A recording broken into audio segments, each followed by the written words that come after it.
అది ఎవరికి వాళ్ళు కన్వే చేసుకుంటున్నారు. అవునండి, చాలా పెద్దగా వైరల్ అయిపోయింది. ఎవరికి వాళ్ళు ఇప్పుడు పవన్ కళ్యాణ్ గారు కూడా దాన్ని ఆయన స్టైల్లో డిఫైన్ చేసుకున్నారు.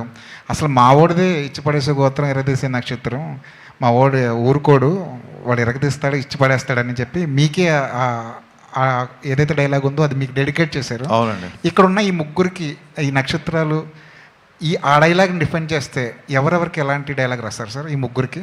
ముగ్గురులో అంటే మా నవీన్ గారి నుంచి స్టార్ట్ చేద్దామా? మీది ఏంటి సార్? మీది ఈయనది బాగా ఖర్చు పెట్టే గోత్రం, కలెక్షన్లు రాబట్టే నక్షత్రం. రాశికన్న గారిది నవ్వించే గోత్రం, కవ్వించే నక్షత్రం. శ్రీలీల గారు ఉన్నారు. లీల గారిది అసలు సెకండ్ లేకుండా చెప్పేయచ్చు. ముదురు గోత్రం, దేశముదురు నక్షత్రం.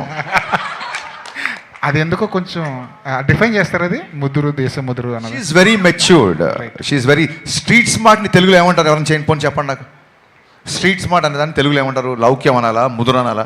కలౌక్యల్ భాషలో మాట్లాడాలని చెప్పి నేను ముదురు, దేశముద్ర అన్న. దేశముద్ర అనేది అల్లు అర్జున్ గారి cinema title. Super. Bad word అయితే టైటిల్ ఎందుకు పెడతారు? సరితే కదండి. లీల గారు మీరు ఒప్పుకుంటున్నారా? ఏమండి నవీన్ గారు? సరే మీది ఉంది కదండి. అందమైన గోత్రం లీల గారిది, అందమైన గోత్రం, ఆహ్లాదమైన నక్షత్రం. మరి మీది? అదండి సార్, సినిమాలో రాశాను, నా అభిమానించిన హీరో అలా అన్నాడు కాబట్టి నేను ఏం మాట్లాడలేదు. కానీ ఇచ్చి పడేసే గోత్రం మీది, ఎరగదీసే నక్షత్రం కూడా మీదే. నా గోత్రం ఏంటి చెప్ప సార్? శ్రమించే గోత్రం, సహించే నక్షత్రం. అబ్బా. నవీన్ గారు